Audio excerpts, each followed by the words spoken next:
오늘의 사연 시작하겠습니다. 올라오는 사연 챙겨 듣고 있는 29살 남자입니다. 따로 하는 일은 없고 아르바이트 하면서 먹고 살고 있습니다. 작년에 형수님과 있었던 일입니다. 군입대 타이밍을 잘 맞춰서 칼복학을 하면서 제 주변 동기들이나 친구들보다 조금 더 빠르게 대학을 졸업하게 되었습니다. 취직을 바로 준비했으면 더할 나위 없이 좋았겠지만 졸업 일찍 한 게 뭐라고 그렇게 여유를 부렸는지 취직 준비보다 조금 더 청춘을 즐기자는 생각에 취직을 위해 더 해야 하는 공부를 안 하고 놀기 시작했어요. 토끼와 거북이의 일화가 생각이 나네요. 지금은 뭐하러 그렇게 헛된 시간을 보냈는지 후회가 되지만 이미 후회를 시작했을 때는 때가 늦은 상황이었어요. 시간은 야속하게도 빠르게 지나가기만 했습니다. 결국 저는 별다른 수학도 없이 본과로 돌아가야만 했습니다. 저희 집이 큰 집은 아닌데 대신에 다른 의미로 큰 집이었습니다. 말 그대로 집이 제일 컸거든요. 덕분에 친척들이 전부 모이기 쉽다는 이유 하나만으로 제사를 저희 집에서 지내고 명절이나 무슨 날마다 저희 집에 모였습니다. 세뱃돈을 받기 위해 내려간 본가에서 처음으로 가족이 아닌 사람이 한 명 섞여 있었어요. 사촌형이 있었는데 결혼을 할 것 같다고 가족들에게 인사를 시키려 예비 형수님을 데리고 왔던 거예요. 저는 형수님을 처음 보자마자 속으로 와하고 탄성을 내질렀습니다. 요즘 잘 나가서 예능에도 많이 나오는 연예인 누구를 완전히 그대로 빼다 박은 외모를 가지고 있었기 때문이에요. 그리고 신기했던 게 친척형이 옛날부터 공부를 잘해서 어머니도 저한테 친척형 하는 거 반만 따라해보라는 잔소리까지 들을 정도로 공부벌레였는데 그래서 당연히 똑같이 고리타분하고 지루한 공부벌레 같은 여자를 만날 줄 알았는데 또 어디서 이렇게 예쁜 여자를 데리고 왔나 싶더라고요. 그래도 잘 보인다고 형수님이 나름 차려입고 왔는데 제사를 지내는 집이라고는 설명을 듣지 못한 건지 치마를 입고 와서 제사 지낼 때 자꾸 눈길이 그쪽으로 가서 아주 혼이 났습니다. 식사할 때도 교자상을 여러 개 붙여놓고 펴서 먹었는데 일부러 형수님 옆에 앉았는데 정말 어쩔 줄을 몰라 하더라고요. 친척형도 자기 와이프 될 사람이 저렇게 불편해하고 있는데 눈치도 전혀 없다 싶어서 제가 방에 가가지고 담요를 하나 가져다 줬습니다. 형수님이 담요를 받으면서 저한테 고맙다고 눈인사를 하는데 형수님의 미모에 그 정도의 눈웃음이면 우리 친척형이 아니라 어디 재벌집 후계자도 꼬실 수 있었을 텐데 싶었습니다. 아무튼 제사가 끝나고 점심 식사까지 끝나고 나니 어른들 몇몇은 거실에 모여서 수다를 떨고 있고 나머지 사람들은 각자 빈방 하나씩 차지하고 낮잠을 자거나 했습니다. 저도 제 방에 가서 쉬고 싶었는데 취직 안 한다고 친척들 입에 오르내리다가 갑자기 잔소리를 듣는 분위기가 돼버려서 어떻게 방에 들어가지도 못하고 나가지도 못하고 벌만 서고 있었습니다. 그러다가 친척형이 전날에 늦게까지 일하고 퇴근을 했고 몇 시간 못 자고 차 끌고 내려오느라 많이 피곤하다고 하여 제 방에서 눈 좀 붙이겠다고 하는 바람에 방까지 빼앗겨버리고 말았어요. 누구는 어디 취직했다더라 하면서 무슨 사돈의 팔촌 이야기까지 하면서 저를 나무라고 있었습니다. 일찍 눈치채고 방에 들어가지를 못해서 괜히 화제의 주인공이 되어버렸고 요즘은 뭐가 비전이 좋다더라, 월급을 잘 받는다더라 이런 이야기를 들으면서 혼나고 있었습니다. 훈수도 당하고 비교까지 당하니까 솔직히 자존심도 많이 상하고 내가 왜 이러고 있나 싶었는데 저희 친누나가 마침 친구 좀 만나고 오겠다고 밖으로 나가다가 갑자기 저를 향한 화살이 누나한테 향하게 된 것이었습니다. 명절날에 어딜 쏘다니냐 하면서 여자가 그렇게 밖으로 돌면 시집을 못 간다나 하면서 저 대신에 누나가 붙잡혀서 잔소리를 다 받아내기 시작한 거예요. 저는 그 틈을 타서 그 자리에서 빠져나올 수 있었습니다. 괜히 제 방에서 자고 있는 친척형을 깨우는 게 아닌가 싶어서 마침 붙잡혀버린 누나 방에서 쉬면 되겠다 싶어서 거실에 있는 어른들한테 최대한 들키지 않도록 살금살금 누나 방으로 향했습니다. 시선은 친척 어른들을 향해 있었고 최대한 살살 문을 열고 들어갔는데 방에 들어가 방문을 닫았을 때 저는 얼음처럼 굳어버리고 말았습니다. 방 안에는 예비 형수님이 계셨고 마침 형수님은 누나가 빌려준 편한 옷으로 갈아입고 있던 와중이었던 거예요. 어른들이 계시니 괜한 일을 만들까봐 형수님은 제가 들어오는 걸 보고도 놀라서 있을 뿐 소리도 지르지 못하는 상황이었던 거였습니다. 그런데 저도 그 순간에는 당황해서 어떻게 할 수가 없더라고요. 밖으로 나가면 나가는 대로 다시 친척들한테 잡힐 것 같고 그랬다가 친척 어른들 앞에 형수님의 이런 꼴을 다 보여주겠다는 생각이 들었어요. 그래서 작은 소리로 죄송합니다 연신 사과를 한 뒤에 고개를 반대쪽으로 돌려버렸습니다. 하지만 고개를 돌리고 눈을 꽉 감고 있었음에도 불구하고 이미 뇌리에 각인된 모습이 감은 두 눈 속으로 선명하게 보이더군요. 거기에 눈을 감고 들려오는 스르륵거리는 소리가 오히려 그 장면을 상상하게 만들어버렸습니다. 이제 괜찮다고 하는 형수님 말에 다시 눈을 뜨고 고개를 돌렸습니다. 매일 누나가 입는 편한 티셔츠에 반바지로 갈아입었는데 옷이 날개라고 하는 말은 다 거짓말 같은 게 같은 옷인데도 형수님이 입고 있으니까 아예 다른 옷처럼 보이더라고요. 하얀색 티셔츠가 얇아서 속이 비치는데 오히려 그것마저도 잡지화보에 나올 법하게 스타일 있어 보였습니다. 형수님이 얼마나 아름다웠는지는 둘째치더라도 제가 다시 밖으로 나가는 것도 애매한 게 현관문이 닫히는 소리가 난 걸 보니 누나도 어떻게 친척들 소나기에서 탈출해서 당초의 목적대로 집 밖에 나간 것 같았습니다. 그러니 제가 나가면 다시 친척들에게 잡혀 잔소리를 들어야 했죠. 물론 형수님하고 단둘이 좁아터진 누나 방에서 있는 것도 충분히 어려운 일이었습니다. 그런데 형수님이 저보고 괜찮다고 방 안에서 소리가 다 들려서 알고 있다고 하면서 자기는 신경 쓰지 말고 방에서 있으라고 하는 겁니다. 형수님한테 친척형은 제 방에서 자고 있는데 왜 누나 방에 계시냐고 물어봤어요. 형수님은 아직 결혼한 것도 아니고 결혼할 사이라고 소개를 해주러 온 건데 어른들 다 계신데 아무리 그래도 한 방을 쓰는 건 아닌 것 같아서 그랬다고 합니다. 친척형이 제가 이 방에 있는 걸 알면 화내지 않겠냐고 물어보니 그건 걱정하지 말라고 하더라고요. 일어나면 연락을 준다고 했다고, 그때 나오면 된다고 미리 말을 맞춰놔서 괜찮다고 했습니다. 형수님도 가만 보니 먼 길 오느라 많이 피곤해 보였고 편한 옷으로 갈아입은 게 낮잠을 좀 자려고 했던 것 같아서 누나의 침대를 양보했습니다. 저는 바닥에 누워도 된다고 하고 바닥으로 먼저 누워버렸어요. 핸드폰으로 뭐 드라마나 영화 같은 걸 보려고 했는데 도무지 집중이 안 되더라고요. 형수님은 피곤했는지 금방 잠이 들었고 새근새근 숨쉬는 소리가 들리니 그 소리가 너무 신경이 쓰였나 봐요. 예쁜 사람은 잘 때 어떤 모습으로 자는지 궁금해서 살짝 고개를 들어서 형수님을 쳐다봤는데 저를 의식한 건지 제가 있는 방향으로 등을 돌린 채 자고 있었습니다. 그런데 오히려 등을 돌린 채 자고 있으니 뒷모습이 보여서 오히려 더 제 몸과 마음이 둘 다 부풀기 시작했어요. 잡생각이 너무 많이 나서 고개를 돌려버렸습니다. 그러지 않으면 큰 실수를 해버릴 것만 같았어요. 그런데 불편한 건 저만이 아니라 형수님도 불편하긴 매한가지였나 봅니다. 제가 바로 옆에 있어서 그런가 형수님도 잠에 들지 못하고 있는 상황이었었나 봐요. 이번엔 제가 형수님이 있는 반대쪽으로 등을 돌리고 누워있어서 형수님이 일어나 있는지 몰랐는데 형수님이 언젠가부터 제 쪽으로 방향을 틀어서 제가 뭘 하고 있는지 봤는가 봐요. 저는 핸드폰을 만지작대면서 영화 하나를 보려고 준비를 하고 있었는데 형수님이 제가 보는 영화를 보고는 그 영화 자기가 좋아하는 영화라면서 아는 척을 하면서 먼저 말을 걸어왔습니다.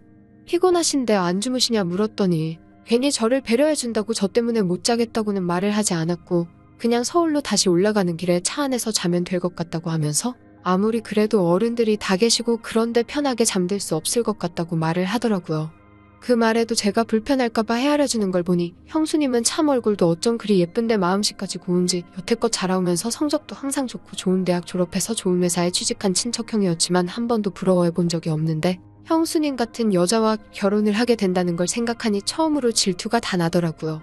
아무튼 형수님이 잠을 못 이루고 있는 것 같으니 형수님한테 그러면 영화나 같이 보시겠냐고 물어봤습니다. 누나 방에 컴퓨터가 한 대 있는데 핸드폰을 거기에 연결하면 그나마 조금 큰 화면으로 같이 볼 수 있겠다 싶었거든요. 형수님도 흔쾌히 그러겠다고 했고요. 그렇게 주섬주섬 영화를 보기 위해 세팅을 하고 있는데 앞불싸 가장 중요한 게 없더군요.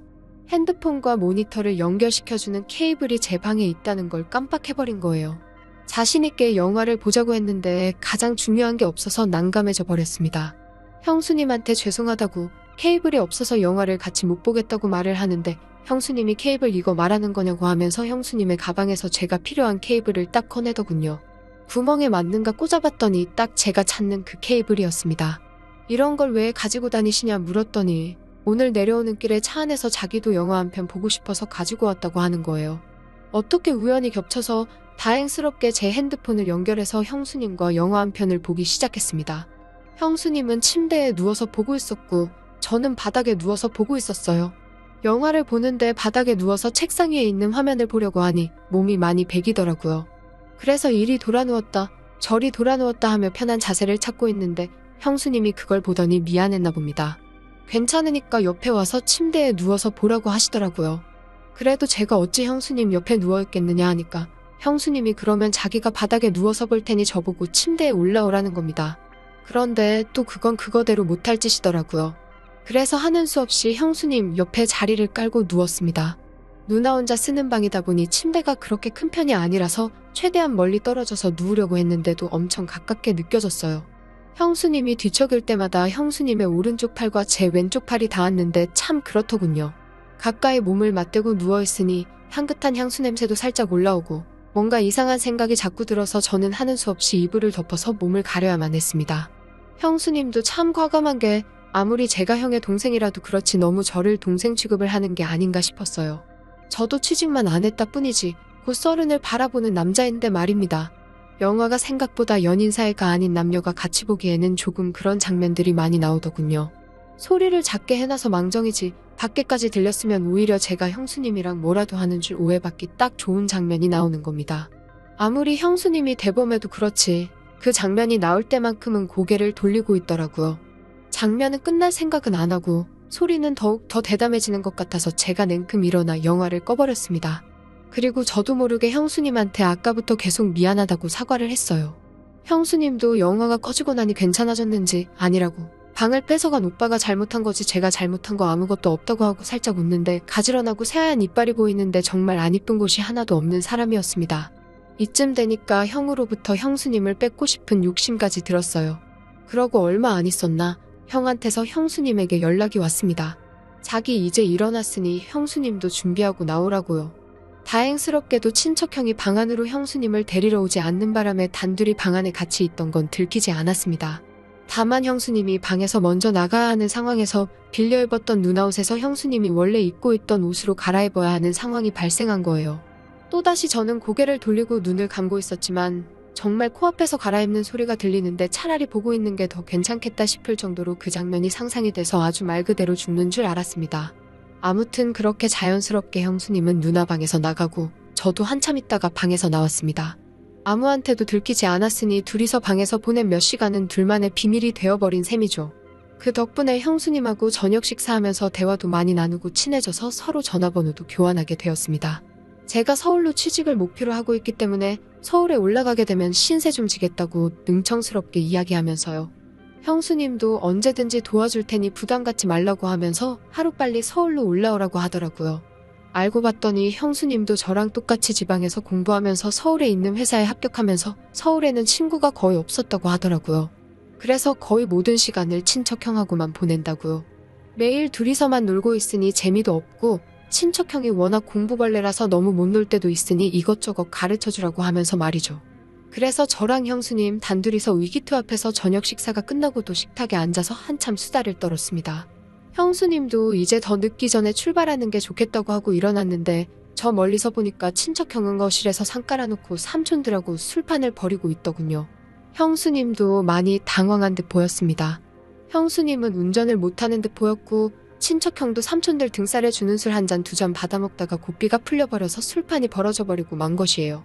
형수님이랑 낮에 방에서 단둘이 잠깐 있었고 저녁 식사를 하고 나서도 둘이서 의기투합을 한 것 때문에 형수님이 혹시 나에게도 관심이 있는가 하는 생각을 했는데 형수님이 형을 많이 좋아한다는 생각이 들었습니다. 그 와중에도 술 먹고 있는 형한테 화를 내는 게 아니라 천천히 마시라고 말하면서 자연스럽게 그 자리에 합석을 해서 삼촌들이 주는 술을 넙죽넙죽 받아 마시기 시작했어요. 삼촌들이 특히 짓궂은 게 보통이 아닌데도 그 농담을 다 받아치면서 분위기를 빛내주더라고요. 참 부럽다는 생각이 들었고 저도 나중에 결혼을 한다면 저런 여자랑 해야겠다고 결심까지 했습니다. 그런데 한참 그 장면을 보고 있는데 역시 짓궂은 삼촌들이 형수님을 가만둘 리 없었죠. 일부러 어떻게 술에 뻗게 만들려고 술을 쉴 새 없이 연거푸 계속 따라주는 겁니다. 친척형은 많이 마신 것 같아 보이지는 않았는데 벌써 옆에서 뻗어버려 있었고 형수님 혼자서 삼촌들을 상대해야만 했습니다. 그래서 제가 형수님을 도와주려고 옆으로 가서 형수님한테 집중되는 술을 같이 비우기 시작했어요. 정말 대단했던 건 우리 삼촌들이 주량 하나만큼은 누구한테 접은 적이 없을 정도인데 삼촌들이 술에 취해서 거실에 뻗어버릴 때까지 형수님은 그 술을 다 버텨내고 있었던 거예요. 저는 나중에 합류를 했으니 그만큼 술이 덜 취한 상태였고요.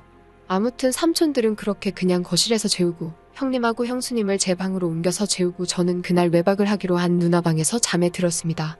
술기운에 피곤한 몸을 이끌고 누나 방 침대에 누워서 눈을 좀 붙였어요. 그래도 낮 동안 형수님이 누워있었다고 침대에서 형수님의 향수 냄새가 살짝 배어있는 듯 했습니다. 그렇게 술기운에 잠이 들었는데 인기척이 느껴져서 잠에서 깨고 말았습니다. 뭔가 싶어서 숨을 죽이고 있었는데 몇 개 느껴졌던 형수님의 향수 냄새가 강하게 나는 겁니다. 고개를 돌리니 제 옆에 형수님이 누워있었어요. 형수님도 술기운이 많이 올라있는 듯 보였고 분위기를 보아하니 화장실을 다녀왔다가 방을 착각해서 낮 동안 한참 있었던 누나 방으로 돌아온 것 같았습니다. 나란히 누워 얼굴이 가까이 있으니 형수님이 코로 숨쉬는 콧김까지 생생하게 전해져 오더라고요. 형수님의 숨결에 술 냄새가 강하게 섞여 기분이 더욱 더 이상해졌어요. 참 아름다운 사람이구나. 왜 친척형을 만나지? 이따금씩 아까부터 생각한 의문이 계속해서 들더라고요. 저랑은 나이차도 별로 나질 않으니 아무리 연상의 여인이라도 저를 먼저 만났으면 어떻게 됐을까 싶은 묘한 질투심도 가지고 있었던 상황이고 말입니다. 더 있으면 무슨 일이 생길 것 같아서 한참을 고민하다가 방에서 나와 삼촌들이 뻗어있는 거실 한 구석에서 저도 잠에 들었습니다. 다음 날 아침이 돼서 형수님은 전날 밤의 상황을 기억을 못하는 듯 했어요. 삼촌들은 새벽녘에 깨서 이미 다 돌아갔고 친척형과 형수님도 같이 돌아갈 채비를 하더군요. 이대로 보내면 언제 또 만나나 싶은 생각이 들었습니다. 친척형은 그렇다 쳐도 딱 하루같이 있었을 뿐인데 형수님을 한동안 못 본다는 생각을 하니 너무 서운하고 아쉬웠어요. 그렇게 친척형네를 보내고 저는 다시 누나 방으로 들어왔습니다. 제 방도 있었지만 형수님이 벌써 보고 싶어져서 방 안에 남아있는 형수님의 잔향이라도 맡아보려 들어왔어요. 그런데 벼랑간 제 핸드폰이 울리더군요. 형수님이었습니다. 내용은 얼른 취직하라고, 그리고 서울에서 보자는 말이었어요. 그리고 형수님이 덧붙인 말은 얼른 서울에 와서 어젯밤에 못한 걸 마저 하자고 하는 겁니다.